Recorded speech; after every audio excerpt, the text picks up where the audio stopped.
बिहार में पुल गिरने का सिलसिला लगातार जारी है। इसी कड़ी में छपरा जनता बाजार थाना क्षेत्र के जनता बाजार ढोरस्थान के निकट गंडकी नदी पर बना पुल अचानक गिर गया। पुल गिरने के समय पुल पर आवागमन नहीं हो रहा था। घटना के संबंध में बताया जा रहा है कि ढोरस्थान मंदिर के निकट गंडकी नदी पर बना ब्रिटिश कालीन पुल के निकट 2004 में समानांतर पुल बनाया गया था। पुल गिरने की तस्वीर सोशल मीडिया पर वायरल हो रही है।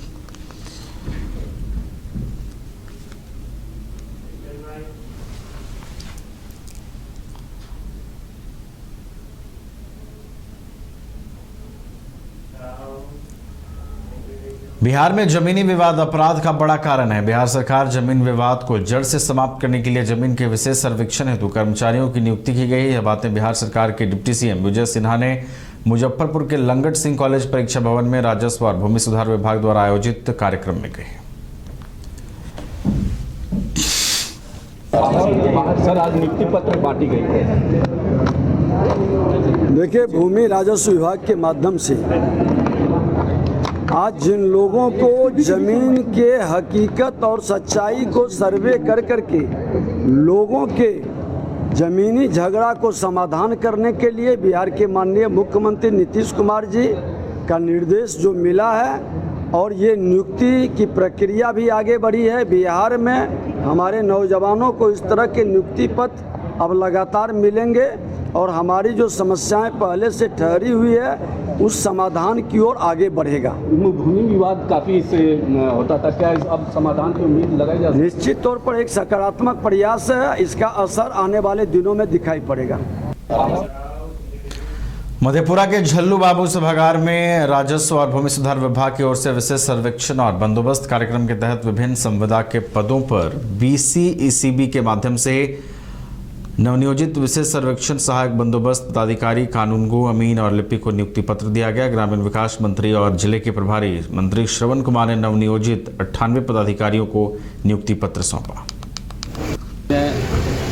इसकी शुरुआत किया और हम लोग प्रभारी मंत्री जिला में भी जो हमारे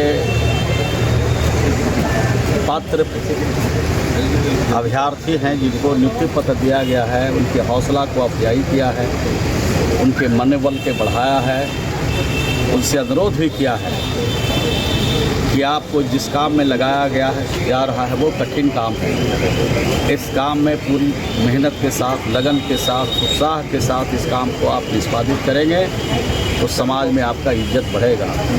लोग आज परेशान हैं, गांव के जो भूधारी हैं, जो किसान हैं, वो ज़मीन के कागज़ बनाने में परेशान हैं, तो आप उनकी परेशानी को दूर करेंगे, उनके हौसले को बुलंद करेंगे और जो विवाद हो रहे हैं ज़मीन के चलते उससे निपटारा।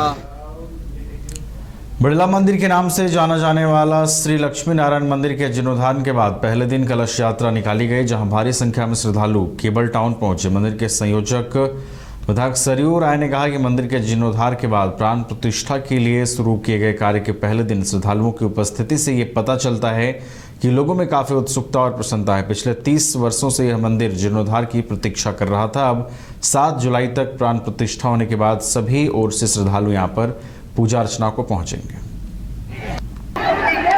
यहाँ की माताएं बहनों ने भाग लिया है, इससे हम लोग को लगता है कि इस मंदिर के प्रति कितना आकर्षण है और प्राण प्रतिष्ठा हो जाने के बाद मंदिर का बहुत ही बड़ा महत्व स्थापित होगा। आज जितनी बड़ी संख्या दिखाई पड़ रही है पूर्व संख्या, इसका प्रमाण है कि इस मंदिर की बनने की, जीर्णोद्धार होने की प्रतीक्षा बहुत दिनों से कर रहे थे। 30 साल पहले मंदिर का बनना रुक गया था। 30 साल के बाद हम लोग इसमें काम शुरू किए हैं।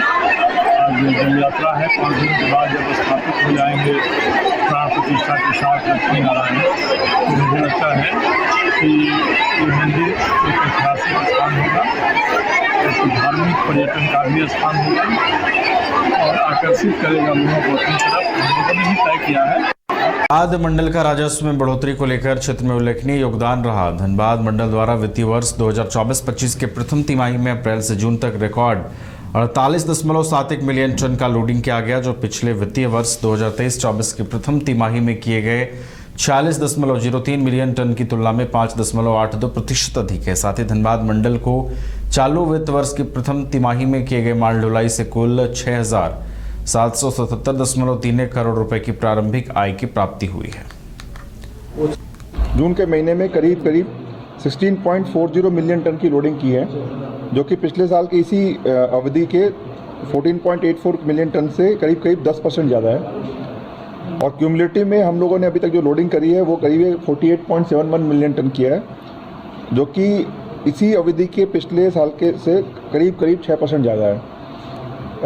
ये अचीवमेंट इसलिए महत्वपूर्ण है कि हम लोग इस समय भी भारत के नंबर 1 में फ्रेट लोडिंग डिवीज़न है और कोल लोडिंग में हम लोग इंडिया में नंबर 1 स्थान रखते हैं, जो कि पिछले करीब 3 साल हो गए।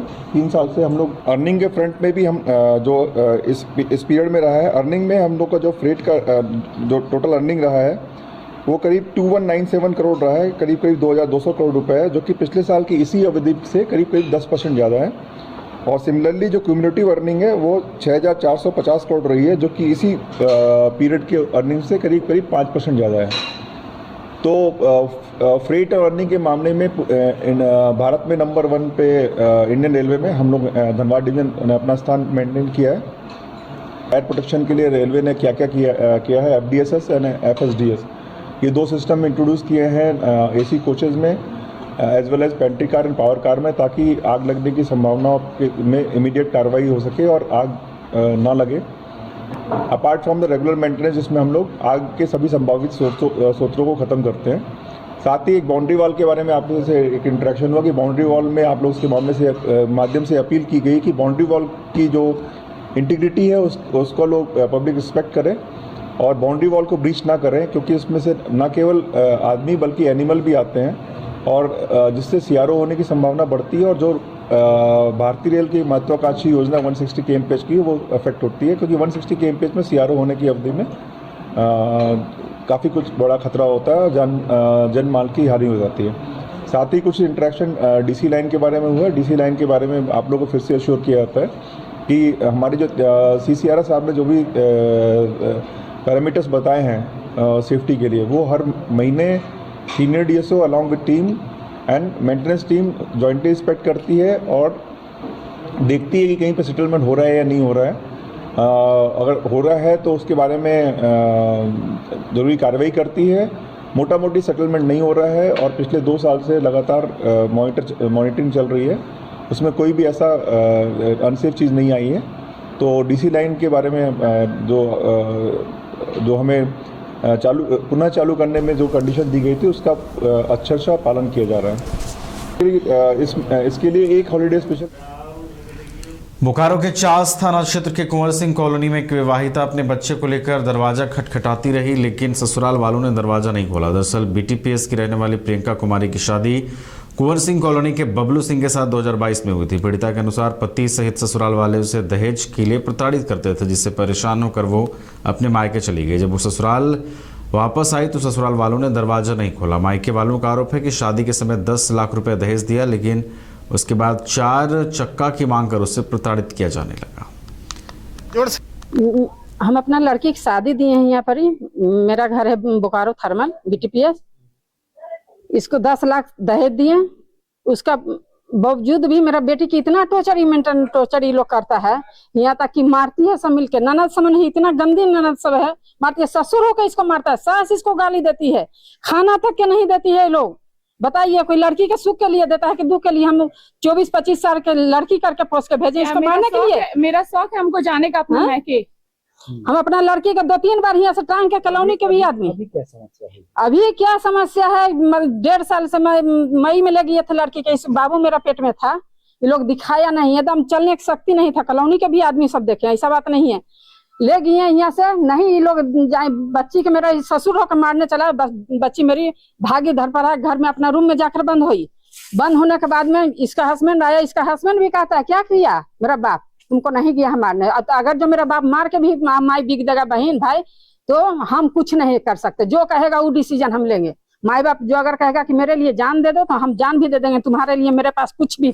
कब शादी हुई थी आपकी? 2023 में 22 में। क्या मामला है? मामला ये है, दहेज प्रथा है। अच्छा, ये लोग मेंटली हमको इतना टॉर्चर करते थे, बार बार मेरा भाई लोग आता था ले जाने, 2-3 बार नहीं जाने दी। जब मेरा बाबू ये पेट में रहा उस टाइम भी मेरा बहुत ज्यादा ये लोग सीरियस हालत कर दिए थे। ये लोग दिखाने नहीं लेके जा रहे थे, ठीक है, दिखाने नहीं लेके जा रहे थे ये लोग हमको। हम अपनी मम्मी पास फोन किए, मम्मी लोग जबरदस्ती की, उसके बाद में ये लोग लेके गए हैं। उसके बाद में फिर ये लोग क्या किए, हमको घर में ला करके डॉक्टर पास ही हमको बहुत नतीजा ये लोग माँ बेटा दोनों किए। गाड़ी, पति का नाम क्या है? बबलू सिंह, और ससुर जी का नाम? हीरा सिंह। अभी क्या समस्या है? अभी समस्या कि हम घर में आए हैं, हम रहने के लिए आए हैं, ये लोग घुसने नहीं दे रहे। मेरे फैमिली सबको ही आए हैं साथ में, 3 घंटा से सब यहाँ बैठे हुए थे, ये लोग नहीं घुसने दिए हैं। क्यों नहीं घुसने दे रहे? नहीं पता, ये लोग अपनी बेटी का शादी कर रहे हैं। मेरा जितना गहना जेवर है ना, बर्तन उर्तन सब यही लोग के पास में है। और मेरे हस्बैंड क्या करते हैं, तुमको केस ठोकना है ठोको, हम 3 साल 4 साल जेल भी खट लेंगे, पर तुमको हम नहीं रखेंगे। अच्छा, तो क्या प्रशासन से आप क्या चाहते हम प्रशासन से यही गुहार चाहते हैं कि हमको अन्याय मिले, इंसाफ मिले, हमको इंसाफ हमको चाहिए। हैं? कौन सा कॉलोनी है? ये कुंवर सिंह कॉलोनी है। ऐतिहासिक लंगट सिंह कॉलेज के 125वें स्थापना दिवस के मौके पर बिहार के डिप्टी सीएम विजय सिन्हा भी शामिल हुए। यहां अपने संबोधन में उन्होंने कहा कि नई शिक्षा नीति बच्चों में तकनीकी ज्ञान से परिपूर्ण करने और उन्हें उद्यमी बनाने की दिशा में सहायक होगी। इस दिशा में लंगट सिंह कॉलेज लगातार काम कर रहा है। शिक्षा विभाग शैक्षणिक माहौल और बेहतर बनाने में सतत प्रयासरत है। इससे पहले उप मुख्यमंत्री ने राष्ट्रपिता महात्मा गांधी समेत अन्य विभूतियों की प्रतिमा पर माल्यार्पण भी किया।